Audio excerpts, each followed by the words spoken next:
நீங்கள் பார்த்து கொண்டிருப்பது நியூஸ் 21 செய்திகள். தமிழ்நாடு செய்திகளை உடனுக்குடன் தெரிந்து கொள்ள நியூஸ் 21 செய்திகளை பாருங்கள். அனைவருக்கும் எங்களுடைய பணிவான அன்பான வணக்கத்தை தெரிவித்துக் கொள்கின்றோம்.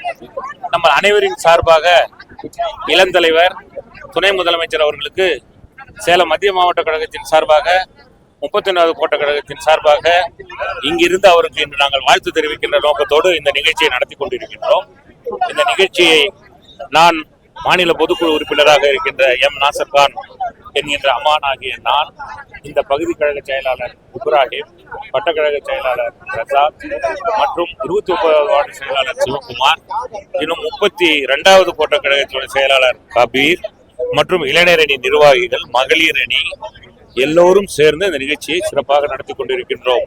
மத்திய மாவட்ட கழகத்தினுடைய திராவிட முன்னேற்ற கழகத்தினுடைய செயலாளர், பாசத்துக்குரிய அருமை சகோதரர், இன்று சுற்றுலாத்துறை அமைச்சராக திறம்பட செயலாற்றிக் கொண்டிருக்கின்ற அவருடைய ஆலோசனைப்படி, அவருடைய வழிகாட்டுதலின்படி இந்த நிகழ்ச்சி நடந்து கொண்டிருக்கிறது. இந்த நிகழ்ச்சியில் நேற்றிலிருந்து நாங்கள் மாணவ மாணவியர்களுக்கு புத்தகங்கள் வழங்குதல், இனிப்பு வழங்கும் நிகழ்ச்சி நடந்து கொண்டிருக்கிறது. இன்று ஒரு 1000 பேருக்கு உணவு கொடுக்க வேண்டும் என்கின்ற நோக்கத்தோடு இன்று புஷ்பாவும் முட்டையோடு கூடிய ஒரு உணவினை தயாரித்து, நல்ல முறையில் தயாரித்து அதை இன்று எல்லோருக்கும் விநியோகித்துக் கொண்டிருக்கின்றோம்.